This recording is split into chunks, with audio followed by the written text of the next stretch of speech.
Hi guys, nandito tayo. Naglalakad ngayon punta sa Akay, sa Sitio Talapa.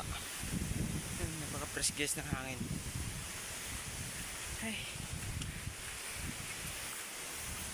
magkuha tayo ng kahoy kasama sila mama. Kaso lang ay nauna na sila mama at si Bunso doon sa kaingin. Kanina pa ito mga 12. Ngayon ay 2:54 na. So yan, tayo lang mag-isa.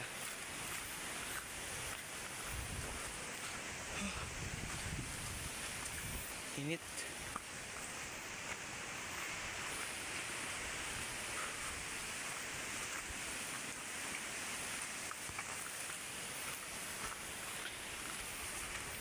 Malapit-lapit na rin tayo guys. Konting tiis na lang. Ay.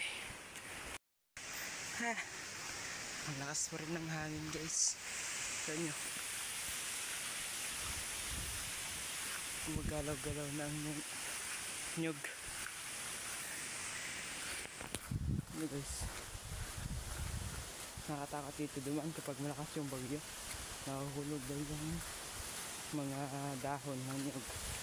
Saka yung bunga. Hindi mo alam kung kailan mahuhulog.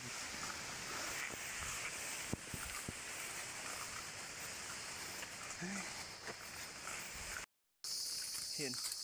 Kita nyo guys yung ano, doon na mo. Yung sityo Anapla. Bahan na rin guys. You know. Lakas kasi kanina ng ulan eh. Tapos ng mga nakaraang araw. Lakas doon yung ulan dito. Pero sa Rojas, nakakaunti lang naman. Malapit na tayo guys.